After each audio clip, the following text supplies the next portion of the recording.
اہل بیت مولانا مرزا محمد اطہر صاحب کو زحمت دی جائے۔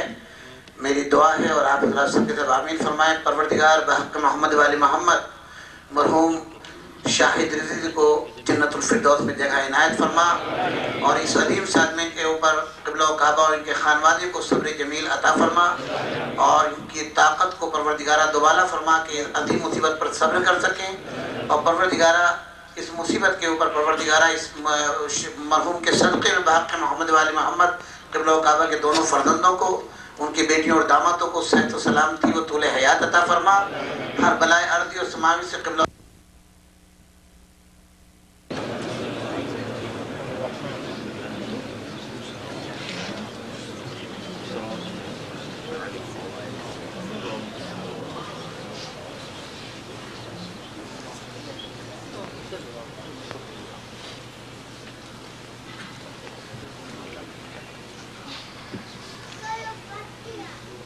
أعوذ بالله السميع العليم من الشيطان اللعين الرجيم. بسم الله الرحمن الرحيم. الحمد لله رب العالمين، والصلاة والسلام على سيدنا وشفيعنا بالقاسم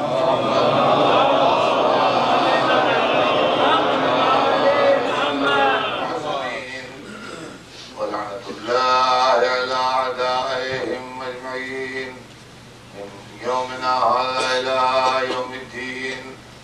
أما بعد، فقد قال الله سبحانه تبارك وتعالى في كتابه المبين وهو أصدق الصادقين: ولنبلونكم بشيء من الخوف والجوع ونقص من الأموال والأنفس والثمرات وبشر الصابرين الذين إذا أصابتهم مصيبة قالوا إنا لله وإنا إليه راجعون.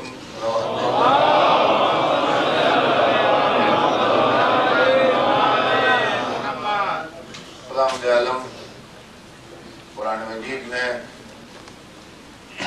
ان امتحانوں کا تذکرہ کر رہا ہے جس میں اس کے بندے مبتلا کیے جائیں گے، ساتھ ہی ساتھ غمزدہ دلوں کو تعزیت بھی دے رہا ہے.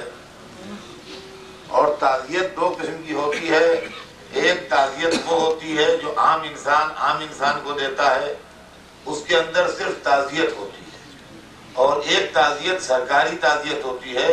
تو کبھی کبھی سرکاری تعزیت میں جو حکومت کی طرف سے ادا کی جاتی ہے کمپنسیشن کا بھی اعلان ہوتا ہے.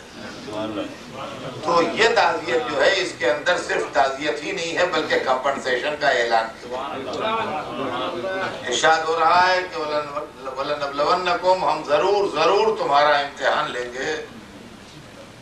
یہی ترجمہ ہے اس کا. ضرور دو دفعہ ضرور اس میں آئے گا. ہم ضرور تمہارا امتحان لیں گے.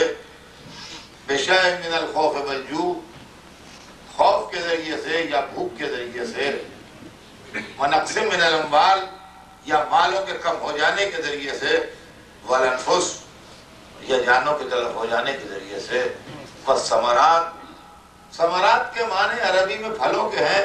یہ بلاغت قرآنی ہے کہ جانوں کے تلف ہونے کا ذکر تو کیا مگر ماں باپ سے یہ نہیں کہا کہ تمہاری اولاد تم سے لیں گے، بلکہ کنائے کے پردے میں جملے کو استعمال کرا. مفسرین نے لکھا کہ ثمرات سے مراد پھل نہیں ہے بلکہ ثمرات سے مراد اولادیں ہیں. لیکن قرآن نے کھل کے نہیں کہا کہ ہم تمہاری اولاد تم سے لیں گے. اور خدا کی قسم یہی عجیب بلاغت ہے قرآن کی کہ جب بات اولاد تک آئی تو الفاظ کے پردے میں اس مطلب کو چھپا دیا. عزیزان گرامی، وہی کے 3 طریقے بتائے گئے ہیں. یا کسی ملک مقرب کے ذریعے اللہ اپنا پیغام کسی کو بھیجے، جیسے جبرائیل امین سرور کائنات پر قرآن لے کے آئے.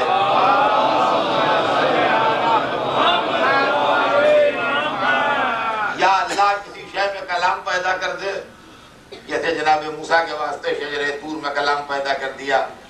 یا نبی مرسل کوئی خواب دیکھے تو جناب سرور کائنات سے تمام باتیں ہوئیں جبرائیل آن کے پیغام پہنچاتے رہے، جناب موسیٰ سے تمام گفتگویں ہوئیں، شجر طور سے آواز آتی رہی، مگر جب موسیٰ ابراہیم سے اولاد کا مطالبہ کیا گیا تو نہ جبرائیل کے ذریعے کہلوایا کہ ہم تمہارا بیٹا چاہتے ہیں، اور نہ حجر اسود میں کلام پیدا کیا کہ اسماعیل کو رکھ دو چھری کے نیچے، بلکہ خواب کے پردے میں منظر دکھا دیا گیا۔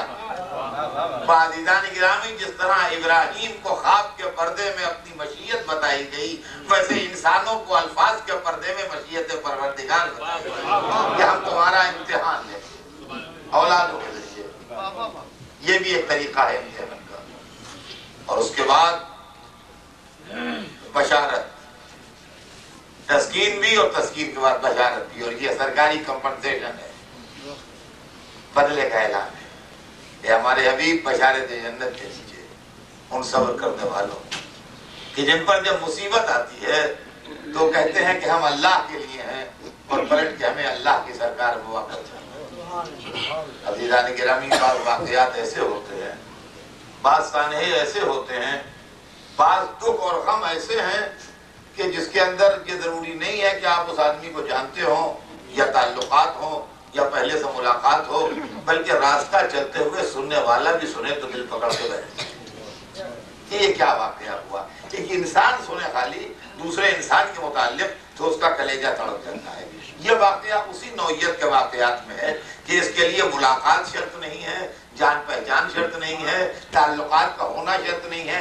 ایک اجنبی آدمی کے سامنے بھی اگر آپ واقعہ بیان کیجئے کہ ایک بیٹے نے باپ کے ساتھ شام کو سحری کے وقت افطاری کھائی اور دوسرے دن سویرے وہ باپ اس کی میت اٹھا رہا تھا، تو سن کے تڑپ جائے گا آدمی، اور اس کا دل تڑپ جائے گا اور وہ بے چین ہو جائے گا، اور اس کے قلب کی عجیب و غریب کیفیت ہو جائے گی۔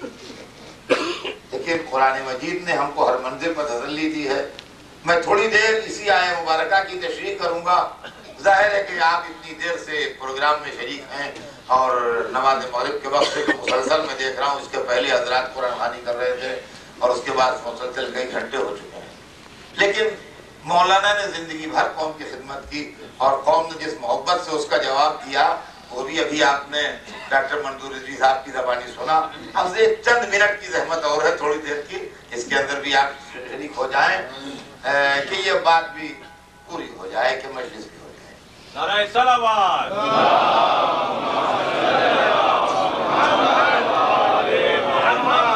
عزیزوں، میں تھوڑی دیر خالی اسی آیت کی تشریح کروں گا اور کچھ نہیں، کوئی تفسیر نہیں، کوئی بیان نہیں، کوئی واقعہ نہیں، تھوڑی دیر بس ایسے گفتگو آیت کے متعلق، اور اسی پر بات ختم ہو جائے گی۔ سب سے پہلی چیز وَلَنَبْلَوَنَّكُمْ، ہم ضرور تمہارا امتحان لیں گے۔ دیکھیے، جب کسی گھر پر مصیبت آتی ہے، کسی کے یہاں کوئی سانحہ ہوتا ہے، یا کسی کا مالی نقصان ہو جاتا ہے، یا کسی کا جانی نقصان ہو جاتا ہے، تو کبھی کبھی ہم نے دیکھا ہے کہ لوگ دبی زبان کہتے ہیں پتہ نہیں کیا غلطی ہو گئی ان سے جو یہ سزا ملی۔ یہ بات ہم نے دنیا میں دیکھی۔ اور صاحب غم جو ہے وہ تو بآواز بلند کہتا ہے کبھی کبھی پتہ نہیں ہم سے کیا خطا ہو گئی جو ہمیں یہ سزا ملی۔ دیکھیے عزیزان گرامی، ہم سے خطائیں بھی ہوتی ہیں، اور اللہ کو خطا کے اوپر سزا دینے کا پورا حق بھی ہے۔ یہ بھی طے ہے کہ ہم خاطی ہیں، اور یہ بھی طے ہے کہ اس کو سزا دینے کا پورا حق ہے اس کو۔ لیکن اس دنیا کو نہ جزا کے لیے بنایا ہے نہ سزا کے لیے بنایا ہے۔ رمضان بھر روزے رکھیے گا تو جیب سے $1000 نہیں نکل آئیں گے کہ یہ بندے تو نے روزے رکھے ہیں اس کا انعام لے لے، اور بلا عذر شریف کوئی رمضان میں ایک روزہ بھی نہ رکھے، سب روزے کھا جائے، تو جو $1000 جیب میں رکھے تھے شبیر وہ غائب نہیں ہو جائیں گے کہ تم نے بھی تو روزے نہیں رکھے، اب $1000 بھگتو۔ تو یہ بات دنیا میں جزا ہے نہ سزا ہے، سزا بھی آخرت میں ہے، جزا بھی آخرت میں ہے، دونوں سزا اور جزا کی دونوں منظر جو ہیں وہ آخرت ہی میں ہیں۔ ہاں کبھی کبھی جرم اتنے بڑھ جاتے ہیں کہ پیمانے چھلک جاتے ہیں، اس کی بات اور ہے، اس کی بات اور ہے، لیکن عام طور سے جزا اور سزا کا جو کچھ تعلق ہے وہ آخرت سے ہے۔ ہم نیکیاں بھی کرتے ہیں اور اس کا انعام بھی ملے گا، لیکن وہ بھی وہاں ملے گا، برائیاں بھی کرتے ہیں اس کی سزا بھی ملے گی لیکن وہاں ملے گی۔ لیکن اس دنیا میں کسی گھر میں سانحہ ہو جائے، یا کسی کا نقصان ہو جائے، یا کسی پریشانی میں کوئی پھنس جائے، تو اس کا مطلب یہ ہے کہ بندہ امتحان ابدیت کی منزل میں ہے. اس کا مطلب ناراضگی پروردگار نہیں ہے. اس کا مطلب ناراضگی پروردگار نہیں ہے. اور دلیل ایسی دے دوں جس کے بعد بحث کی گنجائش ہی نہ رہے کہ اگر دنیا کی مصیبتیں غلطیوں کی سزا ہوتی تو جن کو اللہ نے معصوم بنایا تھا ان کی زندگی پر غم کی پرچھائی نہ ہوتی. اس لیے کہ جہاں غلطی نہیں وہاں سزا کا کیا سوال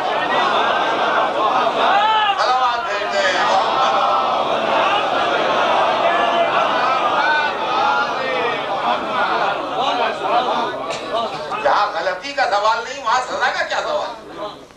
لیکن ہم دیکھتے ہیں کہ جن کے سر پر تاج عصمت تھے وہ امتحان کی زیادہ سخت منزلوں سے گزرے. یعنی جو ابدیت کی منزل میں جتنا بلند ہوتا جائے گا اتنا ہی امتحان سخت ہوتا جائے گا. وَلَنَبْلَوَنَّكُمْ ہم ضرور تمہارا امتحان لیں گے.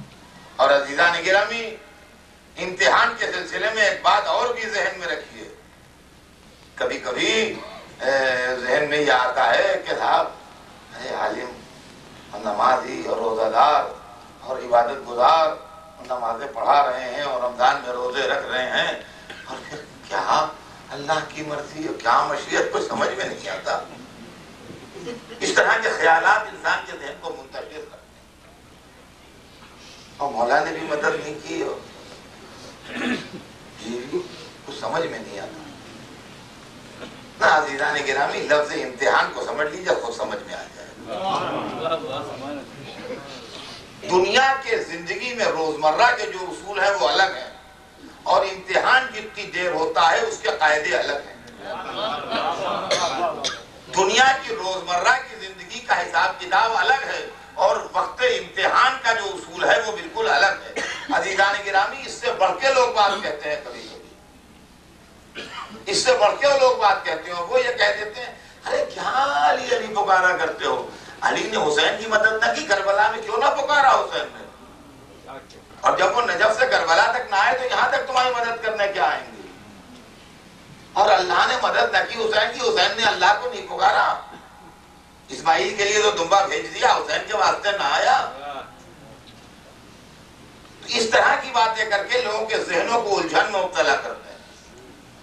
تو عزیزان گرامی لفظ امتحان ہی اس کا جواب ہے کہ پہلے امتحان کو سمجھیے کہ امتحان کیا ہے.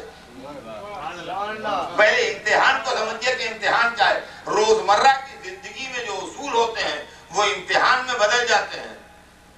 دو لڑکے جو ساتھ پڑھتے ہیں جوائنٹ اسٹڈی کرنا اور ایک ساتھ مل بیٹھ کے پڑھنا کوئی جرم ہے؟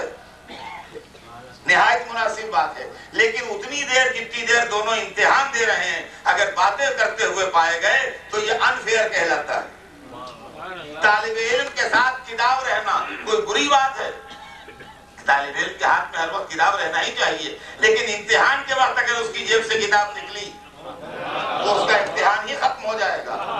کسی شاگرد کا اپنے استاد سے پوچھنا, کسی نہ جاننے والے کا کسی جاننے والے سے پوچھنا نہایت عمدہ بات ہے. شاگرد استاد سے پوچھتا رہے, بچہ اپنے پڑھے لکھے باپ سے یا چچا سے یا دادا سے پوچھے, نہایت عمدہ بات ہے. لیکن امتحان کے ان 3 گھنٹوں میں اگر شاگرد استاد سے پوچھ رہا ہے یا باپ سے بیٹا پوچھ رہا ہے تو یہ بالکل نامناسب بات ہے. نہ اس کو زیوا ہے کہ پوچھے, نہ اس کو زیوا ہے کہ بتائے.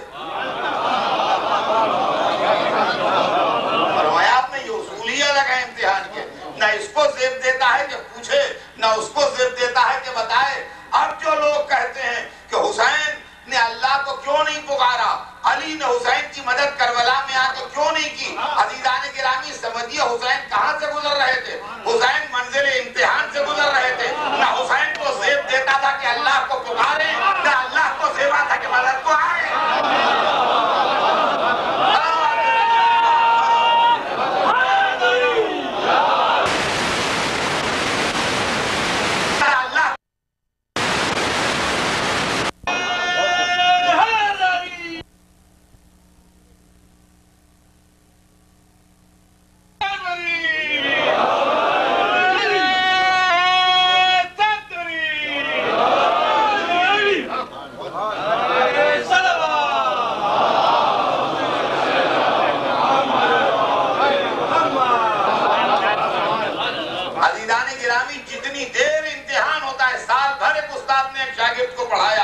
شاگرد ہر بات پوچھتا رہا، استاد ہر بات بتاتا رہا، لیکن جب 3 گھنٹے امتحان کے ہوئے وہی استاد انویجیلیٹر تھا اور وہ شاگرد امتحان دے رہا تھا، لیکن اس وقت نہ استاد کو زیب دیتا ہے کہ بتائے اور نہ شاگرد کو زیب دیتا ہے کہ پوچھے۔ جیسے ہی امتحان ختم ہوا، پرچہ دے کے روم سے باہر نکلا لڑکا، اب پھر وہی استاد ہے، وہی شاگرد ہے، جو چاہے پوچھے، جو چاہے بتائے۔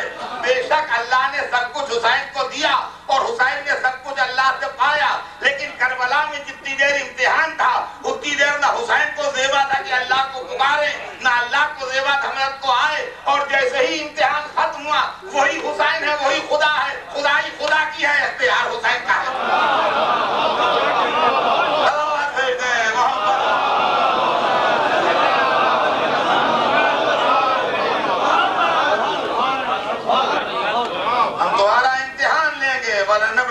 ہم ضرور تمہارا امتحان، اب کہے سے امتحان ہوگا من الخوف، سب سے پہلی چیز جس سے امتحان ہوگا یا ادھر آر کر کے ہے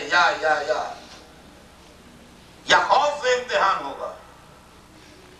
عزیزان گرامی، خوف سے مراد وہ خوف نہیں جیسے بچے ڈرتے ہیں کہ ہمیں ڈر لگتا ہے، جیسے ناسمجھ عورتیں ڈرتی ہیں، ہم اکیلے گھر میں نہیں رہیں گے ہمیں ڈر لگتا ہے، ہم اس کوٹری میں نہیں جائیں گے ہمیں ڈر لگتا ہے، ہم ادھر نہیں جائیں گے یہ جاہلوں کا خوف ہے، بچوں کا خوف ہے، ناسمجھوں کا خوف ہے۔ نہیں، وہ خوف جس میں قومیں مبتلا ہوتی ہیں، وہ خوف جس میں ملک مبتلا ہوتے ہیں، وہ خوف جس میں پورے شہر جاگ کے سویرا کر دیتے ہیں، جان کا خوف، مال کا خوف، عزت کا خوف، آبرو کا خوف، آزما کے دیکھیں گے ہمارے ہو کہ نہیں۔ عزیزان گرامی، خوف کے مسئلے کو معمولی نہ سمجھیے، یہی خوف اگر اللہ سے ہو تو تقویٰ بن جاتا ہے۔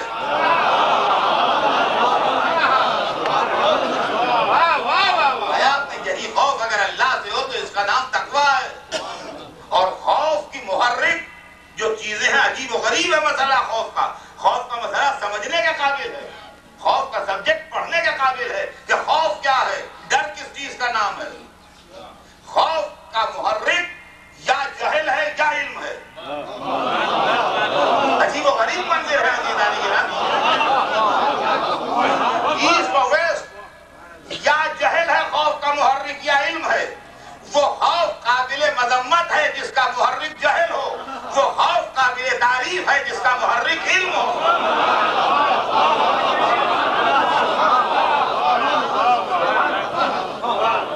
آپ نے غور فرمایا خوف کیا چیز ہے؟ کبھی کبھی خوف کا محرک اور بے خوفی کا محرک جہل ہوتا ہے۔ بچہ ڈر رہا ہے، 5 برس کا بچہ ہے، گھر والے شادی میں جا رہے ہیں تو مذاق سے کہا کہ تم گھر میں رہو، ہم جا رہے ہیں شادی میں۔ تو انہوں نے کہا ہم نہیں رہیں گے، ہمیں ڈر لگتا ہے۔ 5 برس کا بچہ ہے، وہ کہتا ہے ہم نہیں رہیں گے، ہمیں گھر میں ڈر لگتا ہے، اکیلے گھر میں ہم کیسے رہیں گے؟ بات گئی گزری ہوئی، 25 برس کے بعد وہ اسی گھر میں 25 برس کا ہو گیا۔ اب ایک دن پھر سب لوگ شادی میں جا رہے تھے تو اس نے کہا کہ آپ لوگ جائیے، ہم گھر میں بیٹھے ہیں۔ تو کسی 50 برس کے بزرگ نے کہا کہ بیٹے تمہیں تو ڈر لگتا تھا، تمہیں تو ڈر لگے گا یہاں۔ تو ہنسنے لگا، کہا وہ آپ کو اتنی پرانی ہمارے بچپن کی بات اب تک یاد ہے، وہ ہمارا بچپن تھا جب ہمیں ڈر لگتا تھا، اب تھوڑی لگے گا ڈر، اب لوگ جائیے۔ تو 5 برس کا بچہ نہ دکھائی دینے والی چیزوں اور اندھیرے اور پرچھائیوں سے ڈرتا ہے، لیکن جب وہی 25 برس کا جوان ہو جاتا ہے اور اس کی سمجھ آ جاتی ہے اور میچور ہو جاتا ہے تو پھر اس کو ڈر نہیں لگتا۔ تو اس ڈر کا محرک جو ہے جہل ہے۔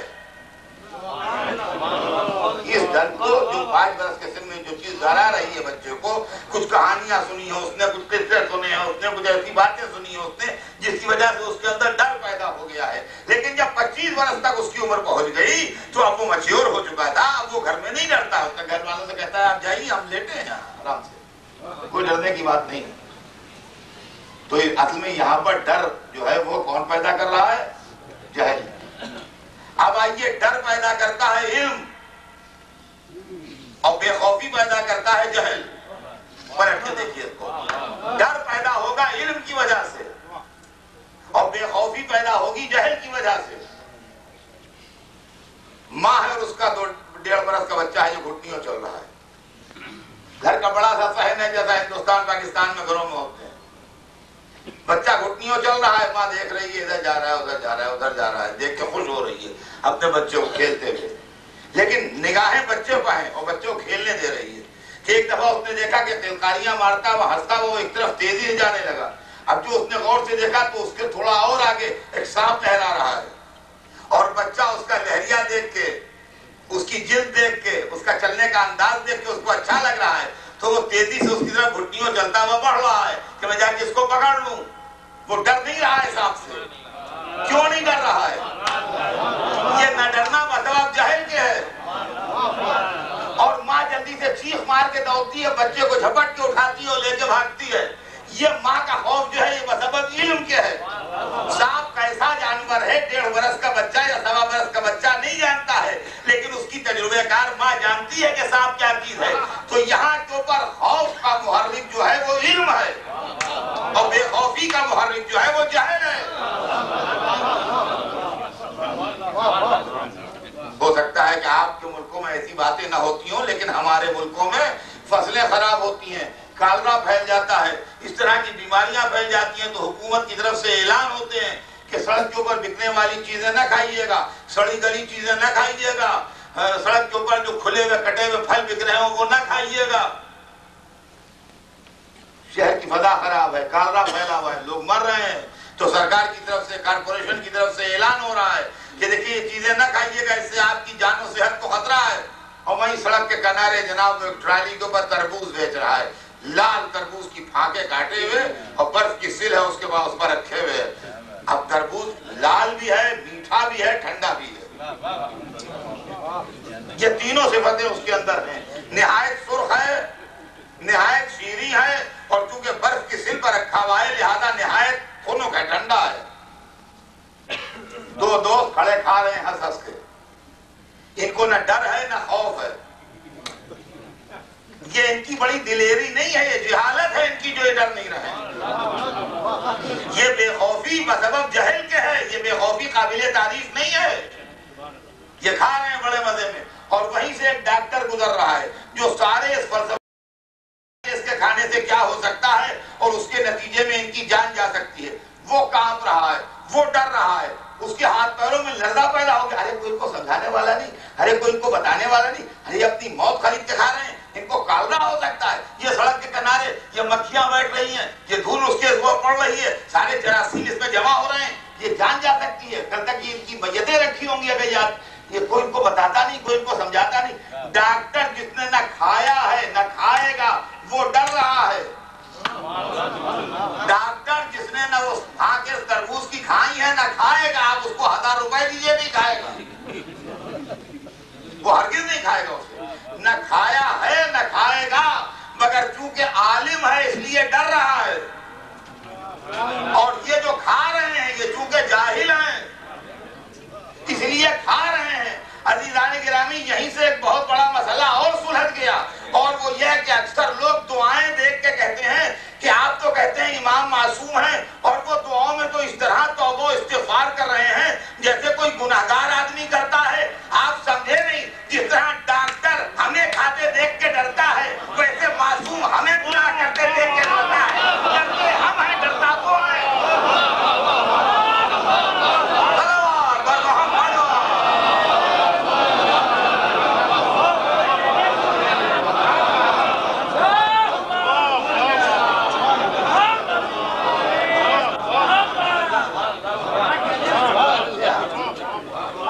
بیشتر دعاؤں کو لے کے لوگ آتے ہیں کتابوں میں، کتاب معصوم ہے تو یہ ایسی باتیں کیسے کر رہے ہیں؟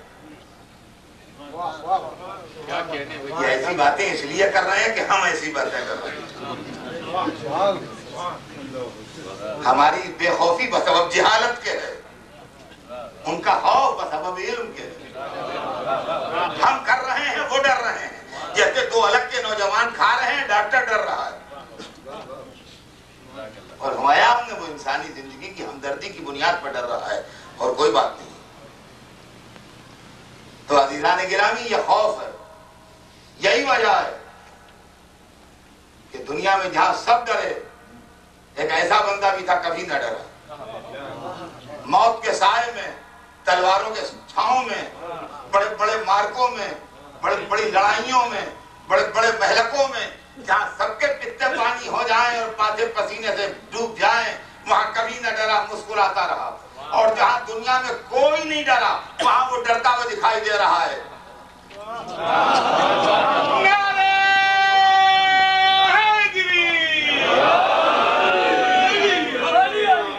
جہاں کوئی نہ ڈرا وہاں وہ کانپتا ہوا دکھائی دے رہا ہے. آپ نے اپنی زندگی میں کسی کو دیکھا کہ وضو کر کے مصلی پر جاتے ہوئے ڈر بھی رہا ہو؟ ہم نے تو نہیں دیکھا اپنی زندگی میں کسی کو کہ وضو کر کے نماز پڑھنے مصلی پر جا رہا ہو کانپ رہا ہو. لوگوں نے علی کو دیکھا کہ کانپ رہے ہیں اور چہرے کا رنگ زرد ہو رہا ہے، تو کسی نے کہا یا علی آپ کا یہ کیا حال ہے؟ ڈانٹ دیا. تو یہ کیا خبر کس بادشاہ کے دربار میں آؤ؟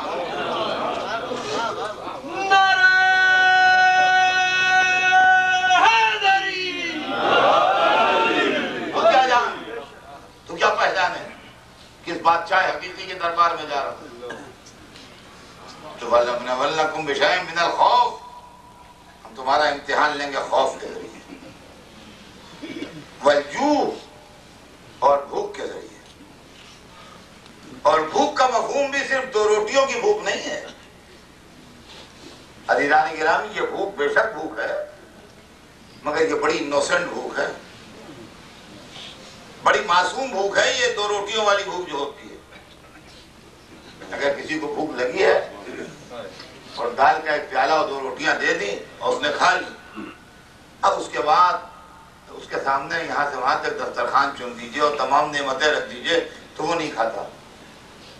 کہتا نہیں اب چلا کل دیکھا جائے گا سویرے تو بھی مسئلہ. تو بھوک ہے بے شک، یہ بھی بھوک ہے، میں نے مانا یہ نہیں کہ بھوک نہیں ہے، لیکن اگر ایک دفعہ آدمی کا پیٹ بھر دیجئے تو 6 گھنٹے 8 گھنٹے 10 گھنٹے بالکل اس سے امن و امان میں ہے ساری دنیا. فرمایا ہم نے. تو یہ بھوک ضرور ہے، مگر اس کے علاوہ بھی بھوک ہے. دولت کی بھوک، اقتدار کی بھوک، زر و جواہر کی بھوک، کہ کھاتا چلا جائے بھوک بڑھتی چلی جاتی ہے. اور یہ وہ بھوک ہے جس میں ایمان بھی جل جاتا ہے، عقیدہ بھی جل جاتا ہے، نظریہ بھی جل جاتا ہے، مذہب بھی جل جاتا ہے، سب کچھ جل جاتا ہے. شہرت کی بھوک، عزت کی بھوک، اقتدار کی بھوک، حکومت کی بھوک، یہ ساری بھوکیں ایسی ہیں جس کے اندر سب کچھ جل جاتا ہے. ہم تمہیں بھوک کے ذریعے آزمائیں گے کہ ہمارے ہو کہ نہیں. خوف والجوع ونقص من الاموال، مال کو کم کر کے آزمائیں گے. کہ دولت کے زمانے میں ہمیں یاد رکھا، غربت کے زمانے میں یاد رکھتے ہو کہ نہیں؟ جب حیثیت تھی، جب ہمیں پکارا، حیثیت ختم ہو گئی تو ہمارے ساتھ تعلقات درست ہیں کہ نہیں؟ ایسا تو نہیں ہے کہ بگڑے ہوئے ہیں، ایسا تو نہیں ہے کہ منہ کھولا ہوا ہے. اللہ بس ہم ہی ملے تھے اس کے واسطے. شکایتیں ہو رہی ہیں یہاں سے وہاں تک. اور اس کے بعد اب یہ تدریجی ترقی ہو رہی ہے امتحان میں. والانفس، اور جانوں کے ذریعے تمہارا امتحان لیں. عزیزوں کی میتوں کو دیکھیں گے، دوستوں کی لاشوں کو آزمائیں گے. جن کے بغیر زندگی کا تصور نہ تھا ان سے بچھڑ جاؤ تب دیکھیں گے. رشتہ داروں کے فراق میں تڑپتے ہوئے تمہیں آزمائیں گے، ہمارے ہو کے نہیں. اچھا اب اس میں بھی یہ سمجھ لیجئے کہ رونا خلاف صبر نہیں ہے. کچھ دشمنان اہل بیت نے یہ پروپیگنڈا کر دیا کہ رونا خلاف صبر ہے. رونے سے صبر کا کوئی تعلق ہی نہیں ہے. رونا انسان کا جسم کا ایک فطری عمل ہے، اور جتنے فطری عمل ہیں ان کے اوپر مذہب پابندی نہیں لگا سکتا. یہ اصول یاد رکھیے کہ جتنے فطری عمل ہیں اس کے اوپر مذہب پابندی نہیں لگا سکتا. آپ بے شک حاکم ہیں، خالق ہیں، مالک ہیں، حکم دے سکتے ہیں کہ روزہ رکھو، مگر یہ حکم نہیں دے سکتے کہ بھوک نہ لگے. اگر بھوک محسوس ہوئی تو روزہ باطل ہو جائے گا، یہ نہیں کہہ سکتے آپ. اگر پیاس لگائی روزے میں تو روزہ ٹوٹ جائے گا، یہ نہیں کہہ سکتے آپ. آپ یہ کہہ سکتے ہیں کہ پانی نہ پیو، ٹھیک ہے ہم بندے ہیں نہیں پیئیں گے، لیکن یہ کہ پیاس نہ لگے گرمی میں یہ نہیں ہو سکتا. آپ حکم دیتے ہیں کہ جاؤ حج کو جاؤ، حج واجب ہو گیا تم پر جاؤ. کوئی اپنے چھوٹے چھوٹے بچے چھوڑ کے اپنے گھر پر حج کو جا رہا ہے تو یہ نہ کہیے دیکھو تمہیں راہ حج میں بچے نہ یاد آئے، جب سے گھر سے نکلو جب تک گھر پہ آؤ بچوں کا خیال نہ آئے. یہ ممکن نہیں ہے. آئے گا کیوں نہیں صاحب خیال جب چھوٹے چھوٹے بچے آدمی چھوڑ کے جائے گا؟ اب یہ ٹھیک ہے کہ واجب ہے بچوں کی محبت پر، اللہ کی محبت غالب ہے، جا رہا ہے، مگر یاد تو آئیں گے بچے. آپ کے جو بچوں کا خیال نہ آئے تو یہ نہیں ہو سکتا. آپ نے حکم دیا ہے وضو کرو، ٹھیک ہے وضو کریں گے. آپ نے حکم دیا غسل کرو، غسل کریں گے. لیکن آپ کو یہ سردی میں ٹھنڈے پانی سے غسل اگر کرو گے، سردی لگی تو غسل باطل ہو جائے گا. تو غسل کیسے باطل ہو جائے گا؟ آپ سردی تو لگے گی اگر پانی گرم کرنے کا انتظام نہیں ہے. یہ شرطیں جو ہیں یہ مذہب نہیں لگا سکتا کہ سردی نہ لگے. ٹھیک ہے آپ کسی کے دوست کو اٹھائے لیتے ہیں، آپ کسی کے عزیز کو اٹھائے لیتے ہیں، صبر کرے وہ، صبر تو کرے گا، مگر کہ یہ کہ آنسو نہ نکلے. یہ کیسے ممکن ہے کہ آنسو نہ نکلے؟ یہ کیسے ممکن ہے کہ آنسو نہ نکلے؟ آپ ہم سے کہیے کہ صحیح کرو، طواف کرو گرمیوں میں دوپہر میں، مگر پسینہ نہ آنا چاہیے ورنہ طواف ٹوٹ جائے گا. پسینہ کیسے نہیں آئے گا؟ تو پسینہ آنے پر، بھوک لگنے پر، پیاس لگنے پر، بچے یاد آنے پر آدمی کا اختیار نہیں ہے. ویسے آنسوؤں کا اختیار نہیں ہے. سوچ کے نہ آنسو روکے جاتے ہیں، نہ سوچ کے آنسو نکالے جاتے ہیں. اور بیان نے لہذا آنسوؤں کے اوپر کوئی پہرا نہیں بٹھا سکتا، اور اگر آنسوؤں کو پہرا بٹھائے تو وہ دین فطرت کے اصول سے بہت دور ہے. تو لوگوں نے مشہور کر دیا کہ جو روئے نہ وہ صابر ہے، اور اس کے اندر یہ بھی اڑا دی کہ وہ جو روئے گا تو اس کے مرنے والے کی عزیز بازار ہوگا جس پر ہو رہا ہے. کس قدر جاہلانہ فلسفہ ہے یہ، اور کتنا عقل سے دور فلسفہ ہے یہ کہ اس کو عذاب ہوگا. اس لیے کہ آدمی جو کسی جانے والے کے لیے نیکیاں کرے وہ تو پہنچتی ہیں، لیکن کوئی کسی کے لیے برائی کرے تو نہیں پہنچتی. اسلام میں نیکی کا دروازہ تو کھلا ہے. آپ اپنے کسی مر جانے والے دوست یا عزیز کے لیے اگر نیکی کیجئے تو اگر وہ مومن ہے تو نیکی کا ثواب اسے ملے گا. لیکن اگر کوئی کسی کا دشمن مر گیا ہے اور وہ اس کے لیے برائی کرے تو برائی نہیں پہنچتی. یہ اسلام کا فلسفہ نہیں ہے کہ یہاں ہم برائی کریں مرنے والے کو پہنچے، نہیں، وہ ہمارے ہی کھاتے میں رہ جائے گی برائی. تو اگر رونا ہم نے مان لیا حرام بھی ہے مرنے والے پر، تو جو روئے گا اسی کے کھاتے میں رہے گا، مرنے والے کے کھاتے میں جہاں رہے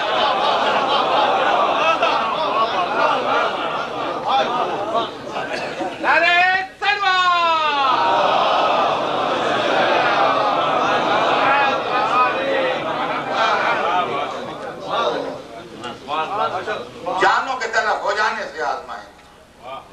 اور حضور سرور کائنات نے اس مسئلے کو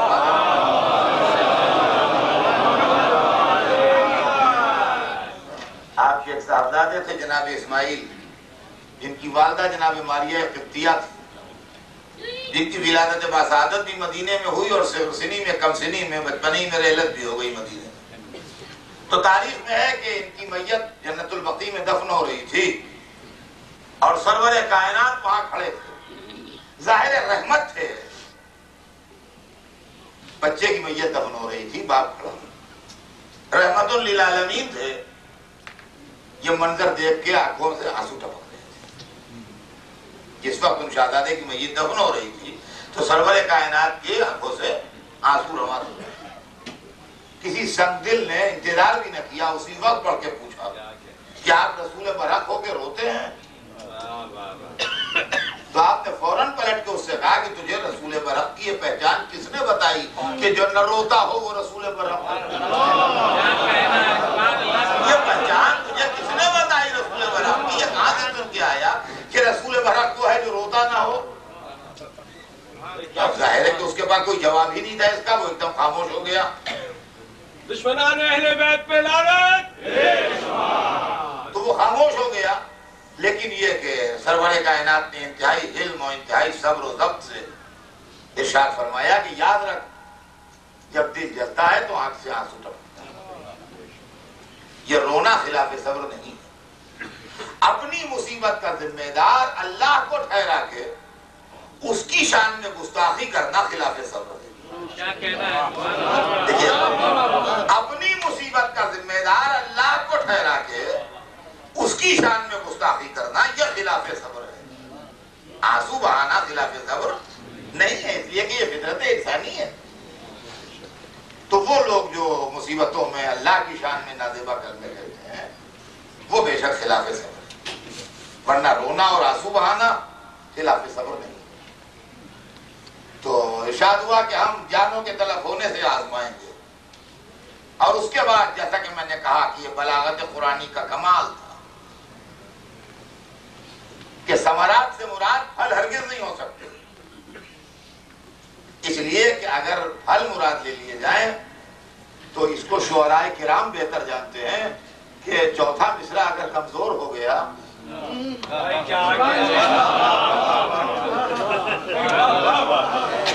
یا بند کہہ رہے ہیں تو چھٹا مصرع بزا لگا تو شاعر کی قدر و قیمت گھٹ جاتی ہے نا نظر میں کہ بھئی بہت عمدہ 5 مصرے کہے مگر چھٹا مصرع بے جان تھا اس لیے بند ورنہ بے مثال بند ہو جاتا ہے.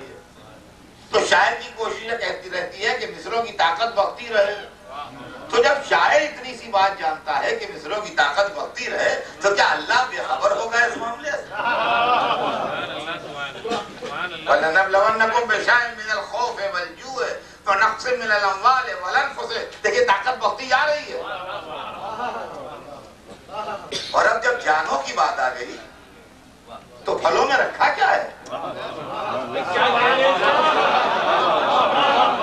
جب جانوں کی بات آ گئی تو پھلوں میں رکھا کیا ہے؟ جس کا بھائی مر گیا، جس کا باپ اس سے بچھڑ گیا، اس کے باغ میں اب کی اچھی فصل آئی یا نہیں آئی، اس میں رکھا کیا ہے؟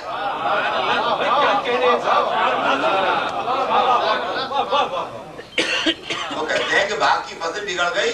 ارے ایسا بھائی جوان شیر سے چلا گیا، 10 باغوں کی فصلیں اس کا قربان تھیں. کیا کہنے اور پھر بھائی سوال یہ ہے کہ ثمرات سے مراد جو اگر پھل ہیں تو نقص من الاموال کے چیپٹر میں اس کا بیان تو آ چکا. اب یہ تو ریپیٹیشن ہے بات کا.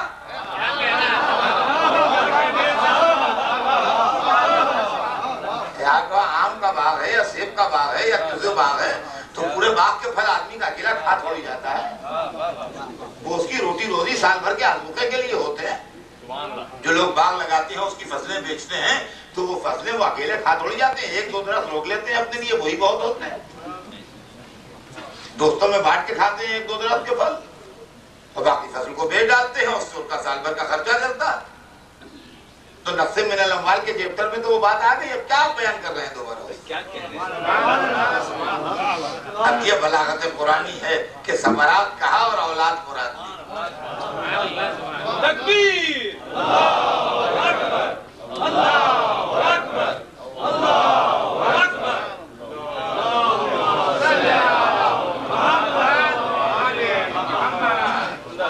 وَنَقْصٍ مِّنَ الْأَمْوَالِ وَالْأَنفُسِ وَالثَّمَرَاتِ. اور اولادوں کے ذریعے آزمائیں گے. اور جب بات یہاں تک پہنچ گئی تو فوراً ہی بلا فصل مژدہ بشر الصابرین، ہمارے حبیب بشارت جنت دے دیجئے، بشارت جنت دے دیجئے صبر کرنے والوں. سمجھ گئے صبر کرنے والے کون ہیں؟ وہ نہیں جو رونا نہ روئے نہیں، بلکہ وہ جو اللہ کی شان میں گستاخی نہ کرے. بشر الصابرین، یہ ہمارے حبیب بشارت جنت دے دیجئے صبر کرنے والوں کو. اور عزیزان گرامی فلسفہ صبر بھی سمجھ لیجئے کیا ہے. بس 2 جملوں میں عرض کرتا چلوں آپ سے، اس لیے کہ ہمارے یہاں اردو میں ایک عجیب و غریب غلط بات مشہور ہو گئی کہ مجبوری کا نام صبر ہے. یہ نہ جانے کہاں سے آ گئی زبان میں کہ مجبوری کا نام صبر ہے. یہ بالکل غلط ہے کہ مجبوری کا نام صبر ہے. صبر اختیار کا نام ہے. مجبوری کا نام مجبوری ہے بس، اور کوئی دوسرا نام نہیں ہے مجبوری. اختیار کا نام صبر ہے. فرمایا ہم نے. اور اگر آپ کو دلیل چاہیے ہو تو قرآن مجید میں آیت ہے وَاسْتَعِینُوا بِالصَّبْرِ وَالصَّلَاةِ. تمام مفسرین لکھتے ہیں صبر سے مراد روزہ. تو قرآن نے روزے کو صبر کہا ہے. قرآن نے روزے کو صبر کہا ہے. میں آپ سے پوچھتا ہوں کہ روزہ مجبوری ہے کہ اختیار؟ ابھی رمضان مبارک گزرا ہے، ابھی 2 دن گزرے ہیں، تیسرا دن ہے یار. ابھی آپ لوگ روزے رکھ کے آئے سب. آپ بتائیے رمضان میں روزہ مجبوری ہے کہ اختیار ہے؟ اور ہم نے تو جو منظر کر تو زندگی سمجھ لے سکتا ہوں آپ کو معلوم. کہ وہ گھر میں کہیں سب لوگ جانے والے تھے، تقریب تھی عزیزوں میں، اور گرمی کا زمانہ تھا، جون کا مہینہ تھا. ہم نے کہا کہ ہم 10 بجے تک آ جائیں گے اپنے کاموں سے فارغ ہو کے، اور بیوی سے کہا کہ اس کے بعد تم بچوں کو لے کے چلی جانا شادی میں. وہ 10 کے 12 بج گئے، ہمیں کاموں سے فرصت نہیں.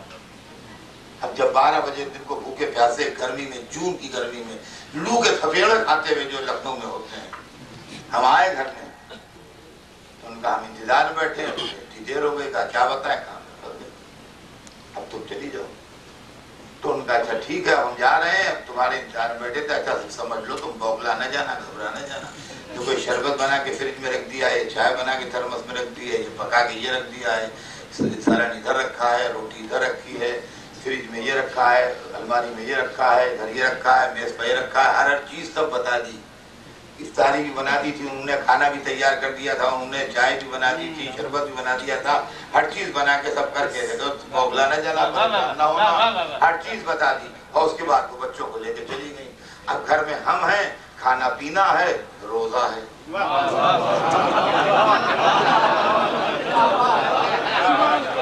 کیونکہ گھر تنہا رہ گیا، لہذا دروازے کا دروازہ بھی جا کے بند کر دیا کہ خوف لگتا ہے ہم سو جائیں، کوئی آ جائے گھر سے سامان لے جائے، چرا لے. لہذا گھر میں دروازہ ہی بند ہو گیا. اب کسی کے آنے جانے کا بھی خطرہ نہیں رہا. یہ بھی خطرہ نہیں کر رہا کہ اخلاقی اعتبار سے بیوی بچے کیا سوچیں گے، یہ روزہ نہیں رکھتے ہیں. پیاس بھی لگی ہوئی ہے، بھوک بھی لگی ہوئی ہے، چائے کی بھی خواہش ہے، پانی کی بھی خواہش ہے، کھانے کی بھی خواہش ہے. گرمی کا زمانہ ہے، 7:30 بجے لکھنؤ میں افطار ہوتا ہے، 12 بجے ہیں، 7.5 گھنٹے کا سفر طے کرنا ہے. تڑپ رہے ہیں، بستر پر کروٹ بدل رہے ہیں، کبھی قرآن پڑھتے ہیں اس میں دل نہیں لگتا، کبھی کوئی کتاب اٹھاتے ہیں وہ سمجھ میں نہیں آتی، کبھی سونے کی کوشش کرتے ہیں نیند نہیں آتی، کبھی گھڑی دیکھتے ہیں. یوں ہی تڑپتے تڑپتے جب 7:30 بجے مؤذن کی آواز آئی، اطمینان ہو گیا کہ افطار کا وقت آیا. جب ہم نے افطار کیا تو یہ مجبوری ہے کہ اختیار ہے، جب چاہتے جو چاہتے کھا لیتے. اتفاق سے ایک دن ہم نے اپنے کچھ غیر مسلم دوستوں کے سامنے یہ واقعہ بیان کر دیا کہ اس دن ہم اس طریقے سے تڑپتے رہے 7:30 بجے تک. تو جو غیر مسلم تھے انہوں نے کہا کہ صاحب عقلی بھی نہیں آ سکتا کہ آپ کے پاس کھانا بھی موجود تھا، پانی بھی موجود تھا، چائے بھی بنی ہوئی تھی، ٹیبل پر سامان بھی لگا ہوا تھا، اور 7:30 بجے تک آپ 7.5 گھنٹے تک آپ تڑپتے رہے ہو، آپ نے کچھ نہیں کھایا. آپ غلط کہتے ہیں، کچھ تھا ہی نہیں آپ کے گھر میں. اگر ہوتا تو کھا نہ لیتے، اگر ہوتا تو کھا نہ لیتے. آپ کیا کچھ نہیں تھا، یہ آپ غلط کہہ رہے ہیں. اگر ہوتا تو آپ ضرور کھا لیتے، کیونکہ آپ کیا کچھ نہیں تھا اس لیے آپ بھوکے تڑپتے رہے. آپ بتائیے، آپ کی سمجھ میں بات آئی میری کہ میں بھوکا تڑپتا رہا؟ آپ مسلمان ہیں، آپ کو تو یقین آئے گا کہ یہ بات صحیح کہہ رہا ہے، بھوکا تڑپتا رہا ہوگا. اب ہم اس غیر کو کیسے سمجھائیں کہ ہر چیز ہمارے اختیار میں تھی، لیکن اگر کھا لیتے تو ہمارا روزہ ٹوٹ جاتا. اب جو ہم کبھی کبھی مجلسوں میں پڑھتے ہیں کہ حسین کے اختیار میں جنت بھی ہے اور کوثر بھی ہے اور جنت کا کھانا بھی ہے، تو بات نہ سمجھ کہتے ہیں کہ اگر اختیار میں تھا تو کربلا میں منگا کے کھا کیوں نہ لیا. ہم ان ذہنوں کو کیسے سمجھائیں کہ جیسے اشارہ ہوتا سب آ جاتا مگر اسلام ٹوٹ جاتا.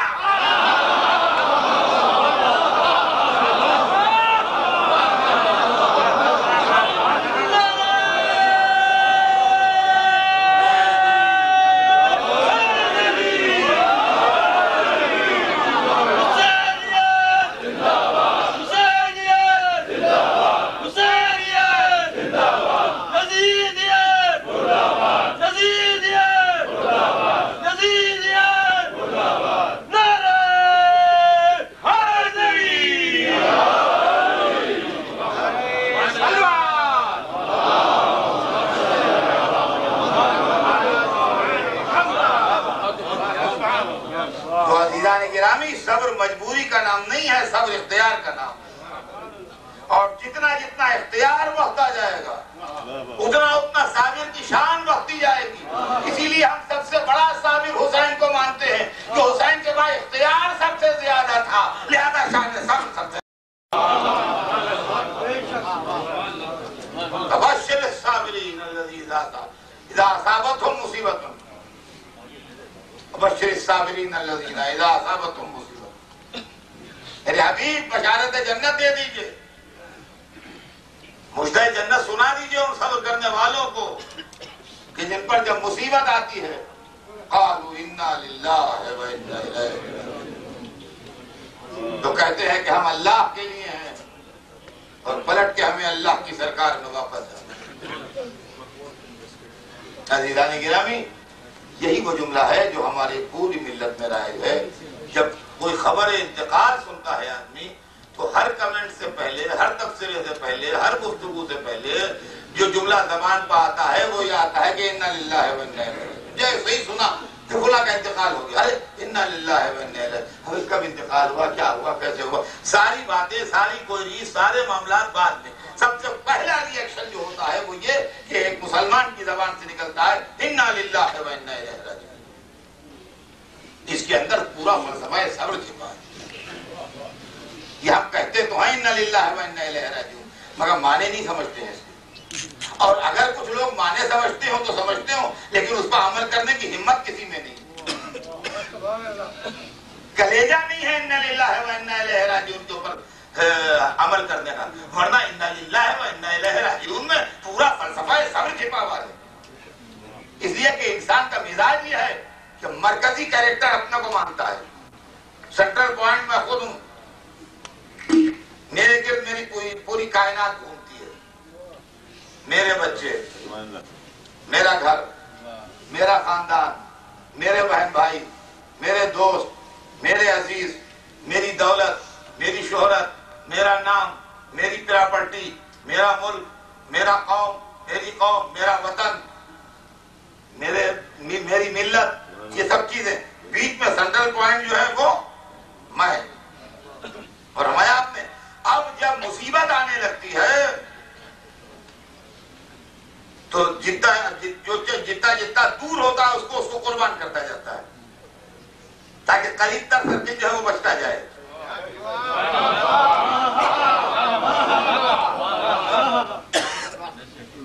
دوسرا کوئی بابا پھیلی، تم کہا یا اللہ ہمارے ملک میں نہ آئے، دنیا میں تو پھیل گئی، کم از کم ہندوستان محفوظ رہے۔ اب معلوم ہے ہندوستان میں بھی ابھی یا اللہ یو پی کو بچانا، کیا آپ نے سرکل نیرو ہوا، یہ کہ ہم یو پی میں رہتے ہیں، معلوم ہے یو پی میں 3-4 کیسز ہو گئے ہیں، یا اللہ لکھنؤ کو بچائے رکھنا، معلوم ہے لکھنؤ میں بھی ہوا یہ کیس، یا اللہ ہمارے محلے کو بچانا، محلے میں ہوا یا اللہ گھر کو بچانا۔ دیکھا آپ نے، یہ ہے زندگی، یہ فطرت ہے، اس کے لیے کسی کتاب کے حوالے کی ضرورت نہیں۔ قرآن نے وہ بنیادی نقطہ پکڑا کہ جس کے لیے سب کچھ چاہتے ہو اس کو اللہ کے لیے لاؤ۔ ہم اللہ کے لیے، سب کچھ ہمارے لیے، ہم اللہ کے لیے۔ جب ہم اللہ کے لیے تو ہمارا وطن اللہ کے لیے، ہماری قوم اللہ کے لیے، ہمارے عزیز اللہ کے لیے، ہمارا مال اللہ کے لیے، ہماری اولاد اللہ کے لیے، ہماری جان اللہ کے لیے۔ اب یہ منظر اگر دیکھنا ہے تو دنیا میں کہیں ملے گا نہیں سوائے کربلا کے کہ بندے نے سب کچھ اللہ پر قربان کیا۔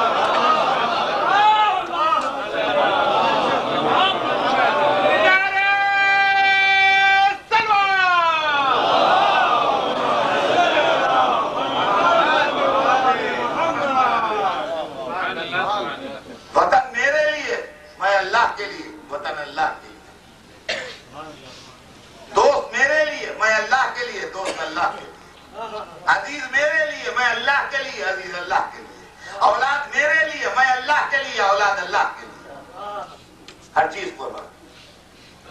اور اس کے بعد پھر اِنَّا إِلَيْهِ رَاجِعُونَ، اور ہم اسی کی طرف پلٹ کے جانے والے۔ یعنی اگر موج مصائب اتنی شدید ہے کہ اس کے بعد بھی دل نہیں ٹھہرتا، اس کے بعد بھی قلب نہیں مان رہا ہے، تو گھبراتے کیوں ہو؟ ایک دن پلٹ کے سب اسی کی سرکار میں جانے والے ہیں، ایک دن سب اسی منزل میں جمع ہونے والے ہیں، سب ایک ہی منزل میں آ جائیں گے، پریشانی ہی کون سی بات ہے؟ اِنَّا إِلَيْهِ رَاجِعُونَ، ہم سب پلٹ کے اسی کی سرکار میں جائیں گے۔ اور عزیزان گرامی، یہ اِنَّا إِلَيْهِ رَاجِعُونَ کا منظر بھی ہم نے قرآن پاک میں جو پڑھا تھا وہی کربلا میں دیکھا۔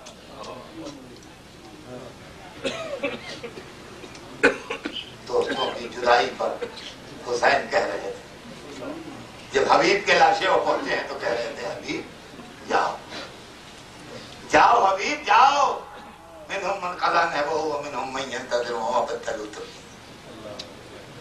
کچھ نے اپنی مدت حیات پوری کر لی اور کچھ انتظار ہے، سب اللہ کی کرتا ہے.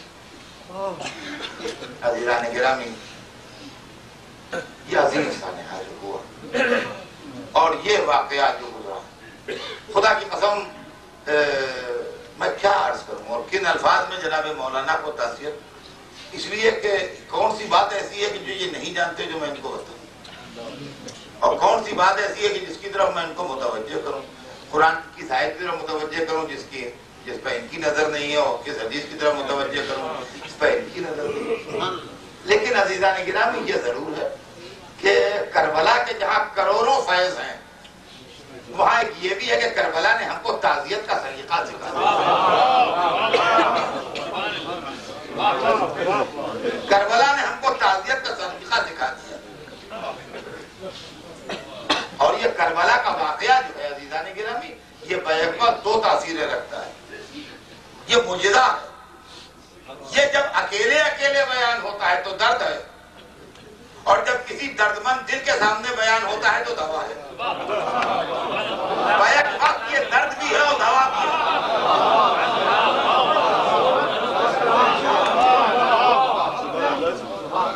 یعنی اگر نویں محرم کو حضرت علی اکبر کے مسائل پڑھے جا رہے ہیں تو یہ وہ درد ہے کہ جس کی دوا 1400 برس سے ایجاد نہیں ہوئی ہے.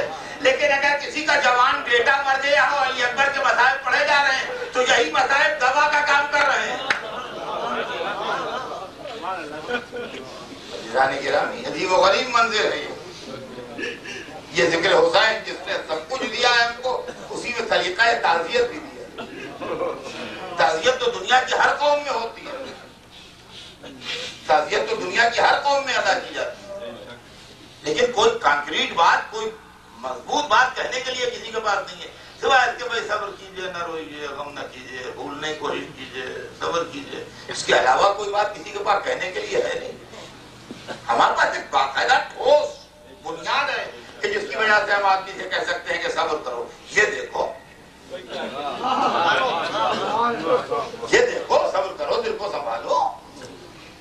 اور عزیزان گرامی، بڑے اچھے کلام سنائے گئے، مرثیے ہوئے، سب کچھ ہوا. میر انیس عجیب و غریب تھے.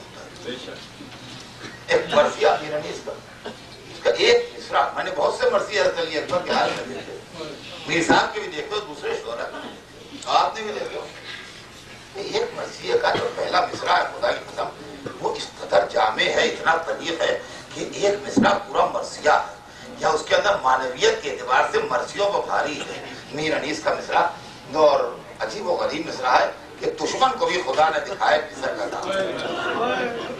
عجب مصرع ہے، خدا کی قسم اگر آپ اس کو غور کیجئے تو اس کے اندر جتنی جامعیت ہو، جتنی بلاغت ہے اس میں سے، دشمن کو بھی خدا نے دکھائے کسر کا دام. عجیب ہوتی مگر عزیزان گرامی ہوتا یہ ہے کہ تعزیت کے آنے والوں سے غمزدہ خاندان کو تسلی ہوتی. چنانچہ ابھی آپ نے سنا جیسا میں ڈاکٹر صاحب نے فرمایا، مولانا حیدر رحمۃ اللہ نے فرمایا کہ لوگ، ظاہر ہے کہ لوگوں کا فرض تھا ہے، انہوں نے اپنا فرض پورا کیا کہ پردیس میں یہ احساس نہیں ہونے دیا کہ پردیس میں، اور اس دن ضلع کے آج تک، اور آج بھی اتنا بڑا مجمع جو مختلف دور و دراز علاقوں سے سمٹ کیا گیا ہے، وہ خاندان کے لیے اور ورثہ کے واسطے، اور باپ کے لیے اور بھائیوں کے لیے اور ماں کے لیے اور بہنوں کے لیے تسلی کا سبب ہے. اس کا مطلب یہ کہ تعزیت سے تسلی ہوتی ہے ضرور. میں نے سوچا، اپنے حساب سے سوچا کہ حساب سے مجلس پہنچا کہ تعزیت کیا ہے، تو فلسفہ تعزیت میری سمجھ میں آ گئی. وہ یہ ہے کہ کوئی حاکم جابر آپ کو حکم دے دے کہ 10 کلومیٹر تمہیں پیدل جانا ہے